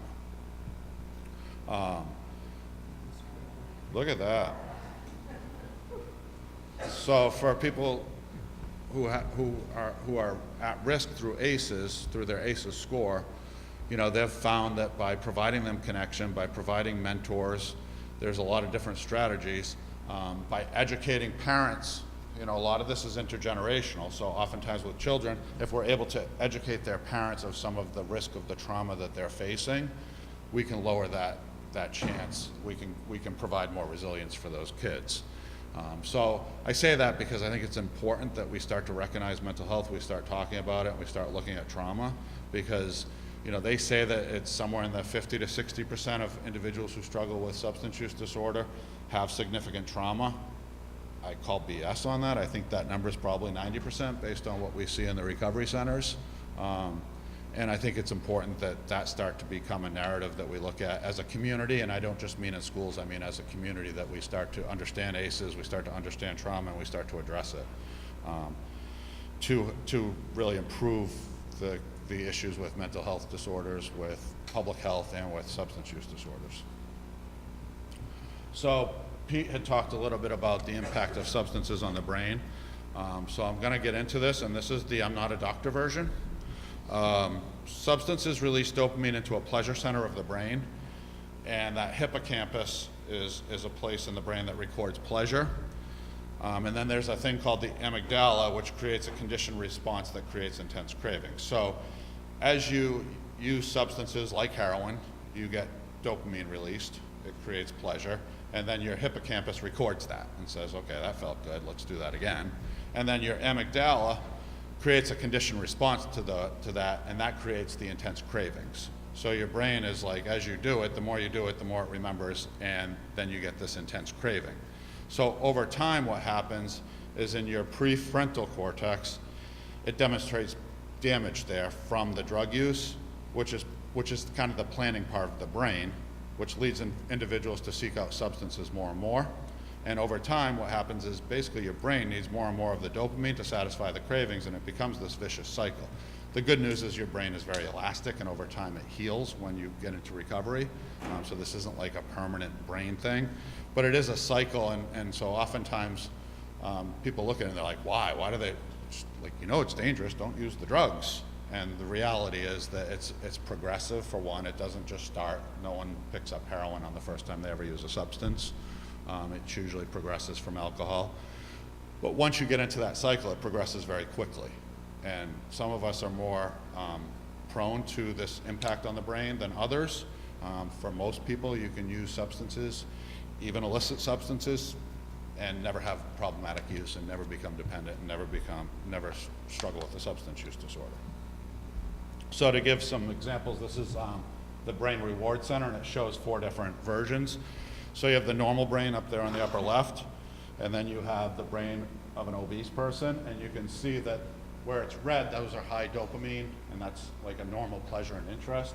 And in the yellow areas, that's a medium dopamine, and it's a difficult, with that becomes like difficulty in feeling joy. And then the green is low dopamine or lack of pleasure. So you have a normal brain where you've got the red and it's functioning normally. For people who are obese, you see very little red. And then down on the bottom, you have the brain of a cocaine user and a brain of an alcoholic. And you see where you get a lot more green and a lot less red and yellow. And that's that low dopamine where you stop really receiving pleasure. So I often say for people who struggle with substances, we're usually, once we reach the depths of kind of despair in our substance use disorders and our addictions, we're not really feeling any pleasure. We're just trying to avoid getting like one of the worst, nastiest flu sicknesses that you could ever imagine in your life. And our goal every day when we're out there struggling is to just avoid that sickness. So we know there's kind of a continuum of drug use, which ranges from abstinence all the way over to chaotic. So for most people, there's that experimentation with substances. It might be occasional, social, and then it gets into the regular and heavy. And the minority of people who use drugs, it gets into that chaotic and that heavy area. So not everybody who uses drugs struggles with them, but there's a continuum. And again, it's not necessarily a linear thing, and it's very progressive as it breaks into substance use disorder. So a little bit kind of what we're doing with recovery centers and building a recovery-oriented system of care. So recovery is, traditionally we've always thought of rehab and treatment. So what a recovery community organization, what recovery-oriented systems of care build, is they build around the other things beyond treatment. So peer supports and housing and families and belonging and creating social supports. Those are all really important pieces that we include to build this community where we have a recovery-oriented system of care. And And then we have recovery community organizations within that system of care that we're building. And a recovery community organization is, what we are is we're an independent nonprofit organization. We're led and governed by representatives of local communities of recovery to build prevalence and quality of long-term recovery. So for activities, we carry out a lot of recovery-focused community education. We provide a lot of peer-based recovery support services. We organize advocacy activities. We mobilize resources. And then and then a lot of people will ask me, well, what's a recovery community? And the recovery community is a combination of people who are in long-term recovery. It's their families, so we do a lot of support for family members. It's friends and allies, and it includes recovery-focused addiction and recovery professionals. And within that, it also includes organizations whose members might reflect religious views, spiritual and secular pathways of recovery. And so the entire system is very supportive of multiple pathways. And then underneath recovery community organizations, what's a recovery center? And really, they're just a recovery-oriented sanctuary that we anchor in the heart of the city, or the community, rather. And the reason we're there is to put a face on recovery. So a lot of people will be like, well, why do you have to locate in an area that's kind of downtown or in a very, for instance, on Route 1 here in Dover, we're right in the middle of downtown Dover. In Rochester, we're right in the middle. And it's because we want to put a positive face on recovery. We want to build recovery capital. There's 25 million people in this country that are in recovery. And they're our neighbors, and they're all around us. And so we want to create that positive face because that creates hope for people who are struggling, and it also helps reduce stigma and discrimination for people who might be struggling or for people who are in recovery. So a recovery center is just a physical location where we can organize the recovery community's ability. So what we are not is we're not detox, we're not treatment. There's no clinical piece at all in our centers. We're not a 12-step club. Although we may have 12-step meetings, we support any pathway. We're not a drop-in center, so people can't just like come in and drop on a couch and hang out and take showers and do whatever they want, sleep. That's really not what you see in the recovery centers. We require that people are engaged and active. If they need a place to just come for a safe space to stay sober for one day and hang out, that's fine. But it's not a place you're going to see people when you walk in just like hanging out doing nothing. And it's not a duplication of existing services in the community. So we do a lot of peer-to-peer recovery support services. Our services are designed, tailored, and delivered by the local community, so you will typically see people from the community delivering the services. We have a huge volunteer management system at both of our centers in Rochester and Dover. We have over 300 hours a month of volunteer service from our volunteers. And it's a place where people in recovery can come and feel safe, as well as a portal for other community-based services. So, for instance, we work very closely with the Doorway. My goal here in Hampton, one of the things is Wentworth Douglas is pretty far. So how do we create the ability for people to access treatment and supports through our recovery center and connect them to that doorway? Like, how are we going to make that happen? Because we know that window's short, and when people ask for help, they need to get it. So the quicker we can provide that, the better chance we have of success. And then recovery support services can be telephone recovery supports, one-on-one recovery coaching, can be crisis coaching, just connection to recovery to resources and building social advocacy events with a lot of holistic plan development. We have recovery coaches, so that's basically anyone who's interested in promoting recovery by removing barriers and obstacles. People are often like, what's recovery coaching? I'm like, it's about removing barriers. So people can come, we're not a sponsor. People can come, and it might be to help people get a job, it might be to help them find housing, it might be to find mental health supports or treatment. It can be any or all of that, and it's very self-driven. So a recovery coach is not a sponsor. We're not going to provide the mental health treatment as a counselor. We're not nurses or doctors or clergy, and we don't give handouts. So we're there for individuals to come in and have a very self-directed, self-driven, empowering experience where they can remove the barriers and obstacles that exist in their recovery. So we might connect them. We often have people come in and be like, all right, so I want to get involved in 12-step fellowships. How do I get a sponsor? And they have no idea. So like, well, these are some meetings that might work, and this is what you would do to get a sponsor, but we're not going to be the sponsor. So there's a lot of different services that a recovery coach can provide, and it's really just about connection. So, again, a coach helps build personal recovery capital. It helps reduce some of those external barriers, and it links people to the recovery community. So here's some pathways. So a lot of people are like, what are the different pathways? So there's smart recovery. There's medically assisted treatment in recovery, which would be, whether it's methadone or Suboxone, we're very supportive of medically assisted recovery. It could be through mental health support. It could be 12-step. It could be refuge recovery, which is a Buddhist-based recovery program that we offer in the centers. It could be Celebrate Recovery, which is religious-based. It could just be through volunteering. Sometimes that volunteering is enough for some people, that helps them maintain. And sometimes it's natural recovery where they're not any formal pathway. Just that connection is sometimes enough for some individuals. We do a lot of social and advocacy events, whether it's social concerts. We go bowling once a month. We go do indoor rock climbing. We do a lot of different social events and advocacy events. We have a big recovery day in September that we do in Dover. And then why recovery support service? So people often ask, is this evidence-based? Yes, it is. It's been studied. It's been studied over and over again. We know that people using peer recovery supports, that more people will achieve long-term recovery. We know that it reduces relapse rates. We know that the time of relapses when they do occur are shortened when people are using recovery support. So it shortens that time. We know that it creates a better quality of life. There's a reduction in the use of often more expensive inpatient and outpatient treatment. So the clinical treatment is very expensive compared to peer recovery supports. And so we're reducing that access. People tend not to need as much of them, which is less expensive. There's often better mental health functioning, reduced legal issues, decreased homelessness, improved physical health, and reduced hospitalization, so less emergency room visits, and a reduced use of those emergency services. So again, in addition to saving lives, which is the most important reason why we do it, it's also creating a huge economic benefit in terms of it's just far less expensive. And then finally, I'll talk a little bit about harm reduction. So, the key thing to remember with harm reduction, how many of you wear a seatbelt when you drive? That's harm reduction.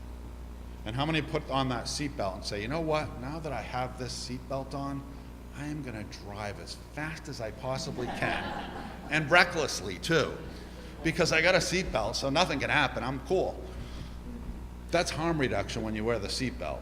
And just like it's ridiculous to think that you would do that. There actually was a study when they came out with seatbelts that they said that was going to happen. So now we see that with drug use and with people who use drugs, that there's this belief that if you give people clean syringes, you're enabling them. The only thing you're enabling is public health. The only thing you're enabling is a reduction in HIV and a reduction in hepatitis C, and no one has ever found recovery when they're dead. So what's really important is that we need to keep people alive, and regardless of whether they're ready at this point or not for treatment, doesn't matter. What's important is we need to give them dignity and respect and keep them alive, and that's what harm reduction is really all about. It's not the notion that it's enabling. I actually just went to Portugal, where they did the International Harm Reduction Conference, which is 1,200 individuals came from 87 countries. Portugal has decriminalized drug use. So you have to have a 10-day supply, anything less than 10 days, so it's still illegal, but anything less than 10 days, you have two choices. If it's recreational, they give you a fine, and if you're struggling with addiction, they give you treatment. So they stop spending all their money on prisons and jails and law enforcement, and they still do some of that, but much less. They've been doing it for 20 years, and they have the lowest rates of heroin addiction, the lowest rates of cocaine addiction, and they reduced HIV by 50%. So I'm not here to advocate that we decriminalize tomorrow. Well, kind of I am, but sorry, Chief. But so harm reduction can be naloxone distribution, and it's syringe service, and a lot of that is education of making sure people are educated not to use alone. Most overdoses happen because of polysubstance use, and most people don't understand that they're often using multiple substances. So harm reduction people will say, like, if you're gonna use, just use one drug. Don't take benzodiazepines while you're injecting drugs, because your chances of overdose are so much higher. So that kind of education of individuals who are using drugs who may not be ready for treatment keeps them alive. So providing syringes, you know, the naloxone distribution is a harm reduction strategy. So, and the reality of harm reduction is that every human being has a right to dignity, and it's just about public health, and it's just about human rights. And if we keep people alive, you know, the side effect that they've found when they've studied harm reduction is that more people are willing to access treatment. So there's much higher rates of individuals who are engaged in harm reduction services. It's not the intent of it, but what ends up happening is more people access treatment. It's because they're getting the connection and they're getting the dignity. So the last thing, and this is my grandson up here, but you know, the last thing I want to just depart with and leave you with is compassion, because I think that's the most important part of the work that we do in the recovery centers and in harm reduction. And if you can leave here with one lesson, it's that we find more empathy and compassion for our fellow humans. And next time you look at somebody who might be struggling with addiction, imagine if your thought process, rather than judging where they're at, was they're doing the best they can right now, and I'm going to treat them with dignity and respect, and I'm going to look them in the eyes and give them some compassion. And I think if we can all do that, we'll all be a lot more connected, and we'll see a lot better results with individuals who are struggling. So I thank you all.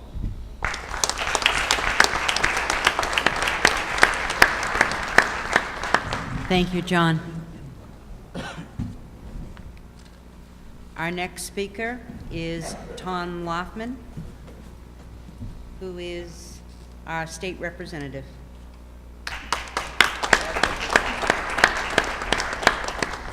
Thank you very much. It's great to be here with you tonight. It's a great opportunity to speak with people who are concerned about this issue in our community, as am I. There's an important bill I introduced in the legislature that can solve a critical problem, and I want this audience to know about it.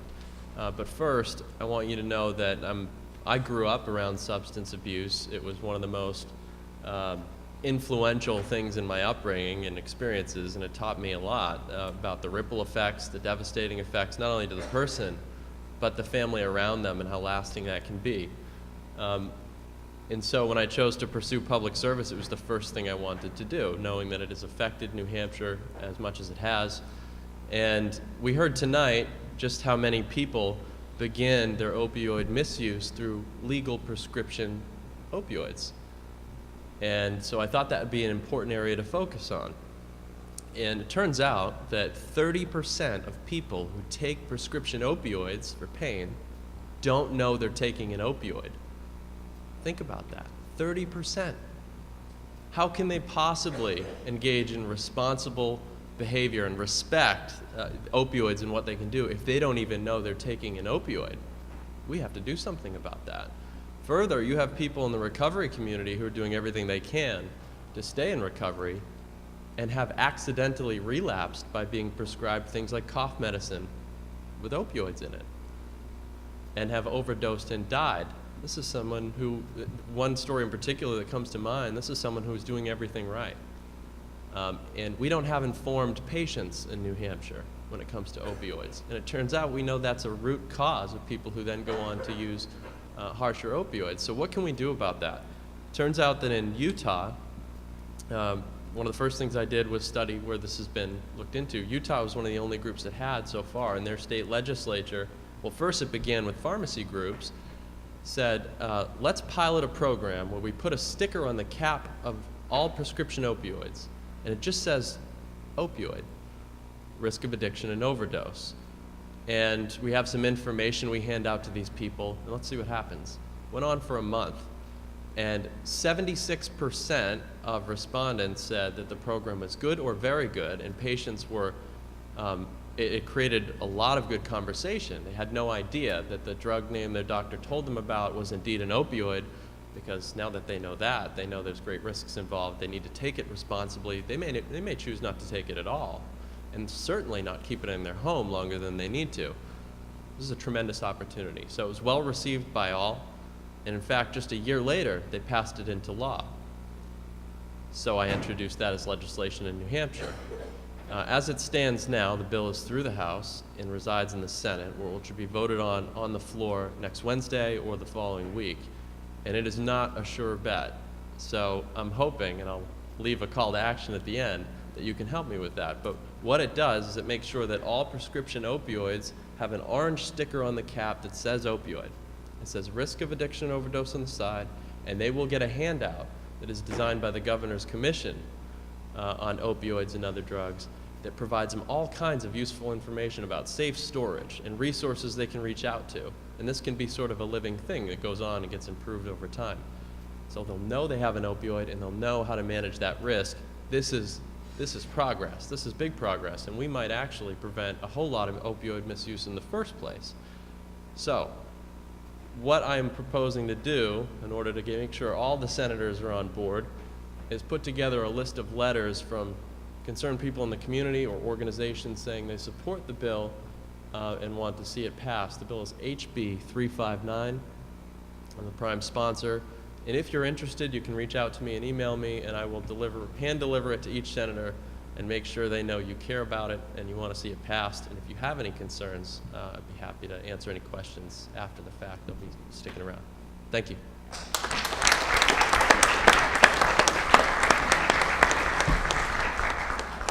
Thank you, Tom. Our last speaker, but certainly Jean and Jim Moser, founder of Zero Left and parents of Adam.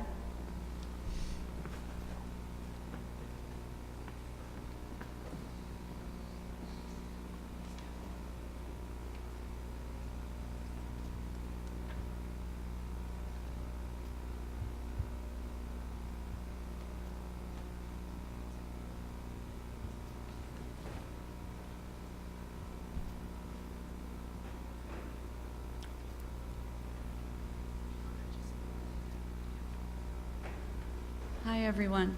Good evening. Here's a picture of our son, Adam.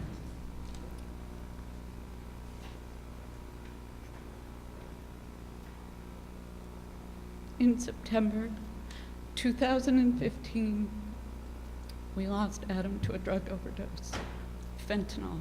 He was 27. Adam was a great athlete, played on Exeter High School's state championship football team. He graduated from Temple University with a degree in actuarial science. And he also taught himself Russian and Arabic, in addition to being fluent in French.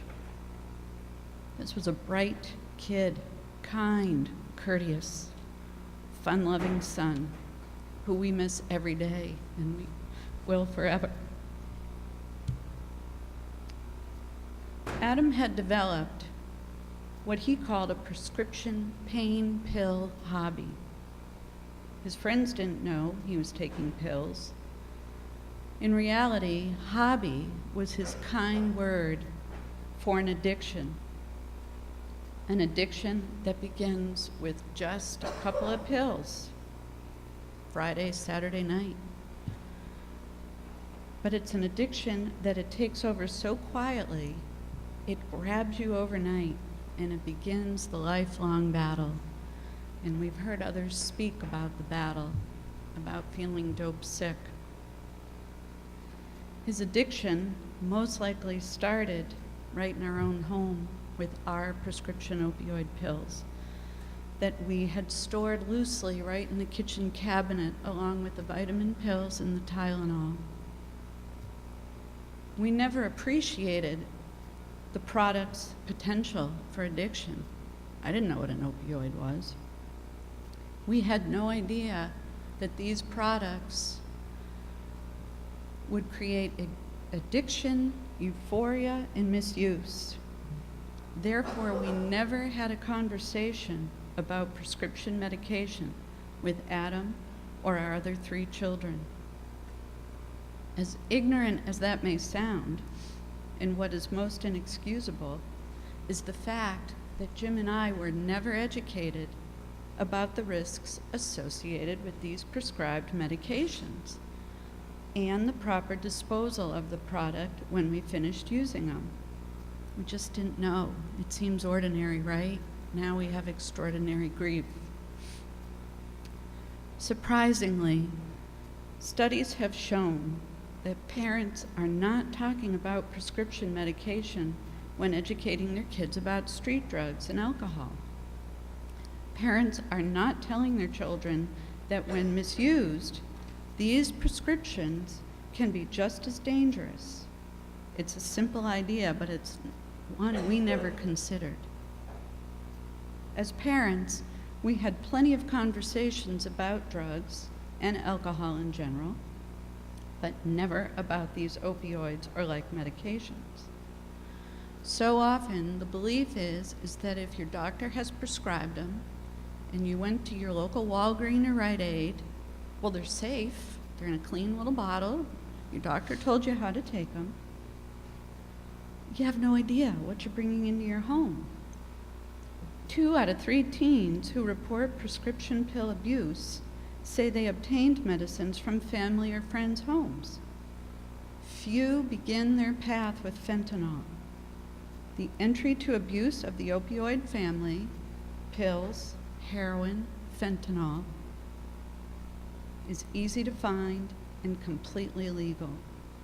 It's right in your medicine cabinet. Do we know our son would be alive if we had had that conversation? No, we don't, but we think he might have thought twice about taking something that would have killed him. We just don't think that he ever knew that doing this was going to kill him, and it's a regret we will carry forever. This story is more than just one person. Unfortunately, we hear stories daily of young adults losing the battle with drug addiction. Bright individuals with promising futures, lives stopped too soon. Those of us who have lost a loved one are members of a club that no one ever wants to join. As you can see in the picture here, this is online. It's from the 192 lives a day lost. That's DEA's figure. 192 lives lost every day. In 2015, the year Adam died, it was 129. And I think that the 192 is either, I think it's 2018. Adam, like all of the lives lost, was a special person who we think of and miss every day. When Adam died, we soon realized there were so many lessons to learn from this tragedy. That's what motivated us to educate others. The need to understand and to respect the power of these products. Change starts with action, and Jim will talk to you about our action.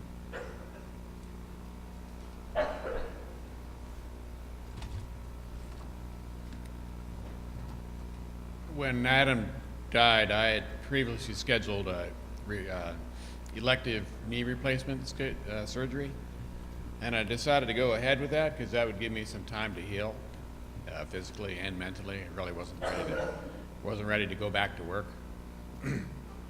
So I had the surgery. I'm a surgical tech in the Exeter Hospital, and I had surgery done by Tom McGovern. He's a joint replacement surgeon over there, and I worked with Dr. McGovern for a long time. So we did the surgery, and it all went well, and he sent me home with a bunch of prescription pills. And you would think that a person who just lost a son from a prescription pill hobby would be refused to take those pills, and I'm not one of those. When they saw the ends of your bone off and they pound pieces of metal on there and slam a piece of plastic in between it and tell you to go to physical therapy and bend it as much as you can, I took the pills, right?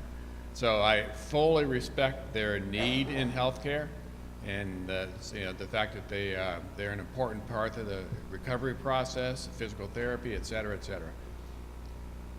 But about 7 or so days into that whole process, I didn't really need them anymore. And not having gone through this with Adam, not wanting to be tempted by the product itself when I didn't need it, I then had 100 extra pills. And that upset me.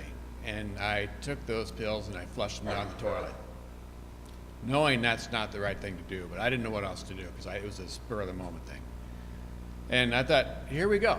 This is what happens. You know, we had just, as Gene said, loosely stored our pills from a half a dozen surgeries, just kept tossing them up in the cabinet, and there they stood, there they were until Adam found them.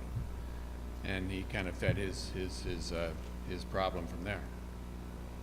So all that started stewing in my head, and like I said, I had a lot of time to think, maybe too much time to think. So when I did go back to work, I had a lot of energy that maybe wasn't the most constructive. I wrote letters to the doctors, and my whole philosophy was based on, let's get prescribing right, because I thought, and still to this day, nobody asks you after surgery, how many pills did you take of those that were given you? Nobody says that. I don't know if they don't want to know or what.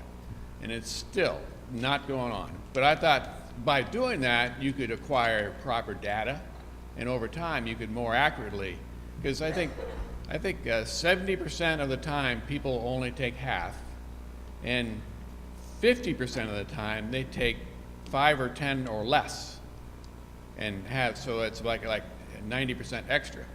And the only reason you're given that many in the first place because that's covering 100 or 110% of the potential need, so that they don't have to be bothered with refilling and all things like that. So that's where my focus went.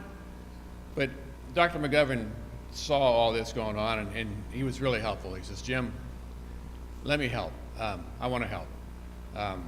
But I think going down the prescribing path is not going to be beneficial of your time. So let's do this. Let's say, I'll promise you that when a person goes through the process, they get the pill, they have the surgery, they get the pills. When they come in for their follow-up visit, I'll talk to them and I'll make sure that we'll come up with a program that they get rid of all your extra pills, so there'll be none left. And from that came 0 left. So the way he did it, he started up this little pilot program. How do I advance this thing? There? Oh, okay. He started up a small little program, and so we came up with a brochure for everybody that talked about the prescription opioids, any opioid. Its fatal flaw is that it stops you from breathing. I mean, that's a big deal. And then people, when they bring that into their home, they need to know that. And that will impulse you to secure it while it's in use and properly, and then dispose of it. Because why would you want something that can stop you from breathing when it's improperly taken in your home? So we came up with these brochures, and both he and we bought some of these bags. And this is a medication disposal bag. So all you do is you tear off the top, whatever pills you have left, you tear off the top, you dump the pills in there, you fill it half full of water, you can seal it up again, and then you shake it up, and there's activated charcoal in there, and it deactivates the product that you have just put in there. And even this bag itself is biodegradable, and can be, the whole thing goes in the trash. So from that, you end up with, not a situation like we had. So, and this was the whole idea. So that when you came in, this is like a little flow chart here. The upper left, it starts, the patient is educated when they're prescribed. This state of New Hampshire does have an excellent law that began in 2017. That's that second one. You're required to have a risk assessment when you're prescribed an opioid, and it's required that you are consulted by a caregiver, a nurse or something like that, and it's signed off on. So if that isn't happening, I think the medical board would want to know that. But for the most part, people are trying to do that.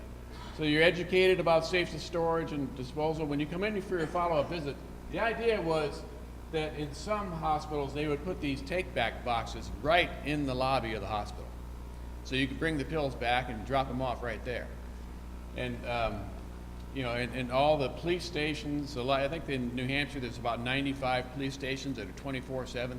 But the problem is some people that's out of the way. You know, the idea was to take back a part of the regular health care flow, so that when you come, when you come in for your follow-ups, you just bring your pills with you. But it's not everybody likes having that in their lobby, so that didn't go over too well. But if they forget to do that, then they were given one of these bags. And so we sent them home and with one of these bags. And Dr. McGovern actually, so he created some data around, he attached this business reply card, and it simply said, how many pills did you throw away when you used it? Now, you know, not everybody returns those things, but I think he got like a 20% return rate in his first month. And in the first month, and he, you know, in his defense, he told them to clean out their entire medicine cabinet and gave them 2 or 3 bags if they needed to. But in the first month, this is one doctor's work. The people documented on these little cards that they threw away 1,150 pills. This is one doctor, 1 month, 1,150 pills. So it's not too hard to do the math, the effect that it could have across the nation, you know, as far as just, you know, tightening that whole excess supply, which too many people use in an unconstructed way. So Dr. McGovern did this little pilot program, and then Dr. Travis Harker, he was a CMO of a group of 5 hospitals called the Granite Health Alliance. He saw, I think he read an article about this, and he said, I'm going to do this, I'd like to do this for our 5 hospitals. And that happened. So Zero Left grew into 5 hospitals. And that was, you know, so those 5 hospitals all had a similar type of program going. And then that went along for about a year.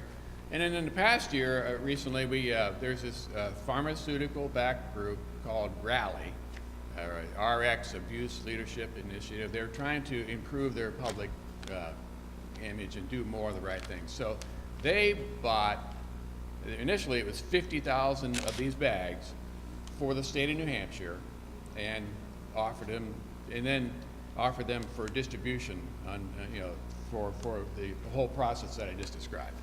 And interestingly about that, the person who has the public advocacy group that he organizes all this, he was tasked with how to best distribute these 50,000 bags. And so he thought of Gene and I. And the reason he thought of Gene and I is that his wife taught Adam in Sunday school.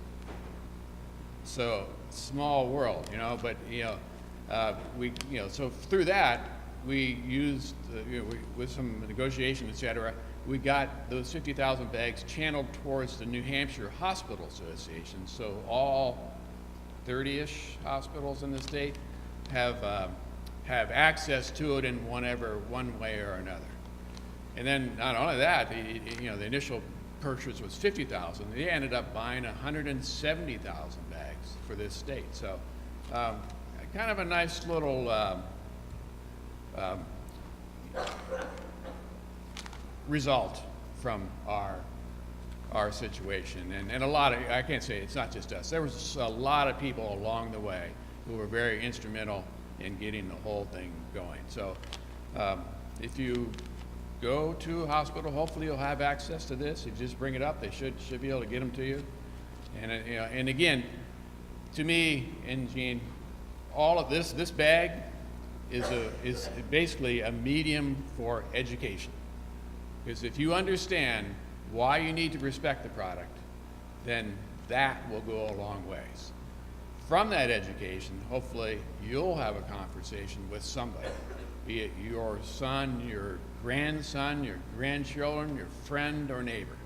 Because again, like I said, this is a product that's not going to go away. It's a necessary part of the healthcare process, but it does demand respect.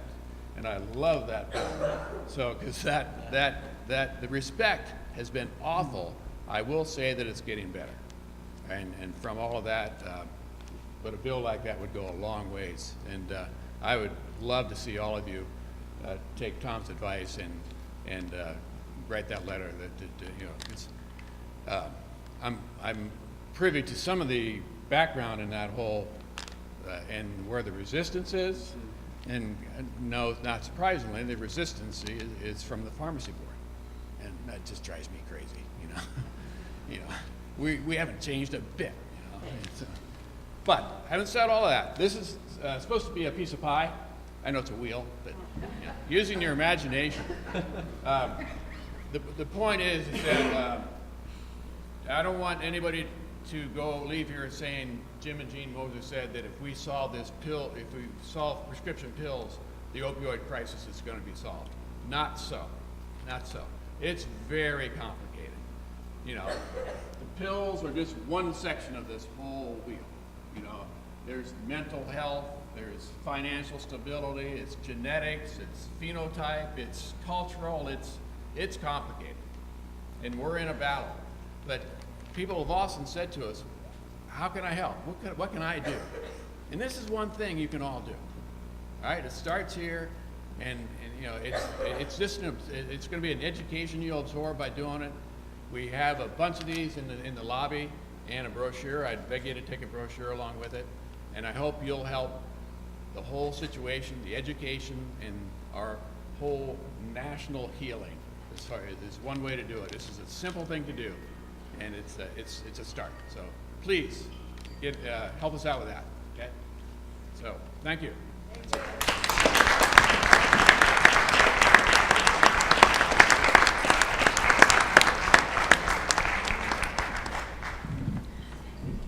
Thank you, Jean and Jim. I'd like to thank all our panelists for their time and passion to make a difference in our community. And I want to put out there to the audience to see if anybody has any questions for any of our panelists. Just raise your hand. Yes. Why doesn't the pharmacy give out the bag when they give you the script? That's a great. Go ahead. Yep, go Well, ahead. I mean, that's a simple answer, and that's exactly what should happen. The pharmaceutical group, as supportive as they can be, are also a huge lobby. And somewhere along the line, this bag is almost $4, so it's $3.50. That's the answer right now. They don't want to spend it. So, but love the idea. Any other questions? Okay, John Burns is going to show you how to use Narcan up there if anybody's interested. Please come up to my right. Thank you.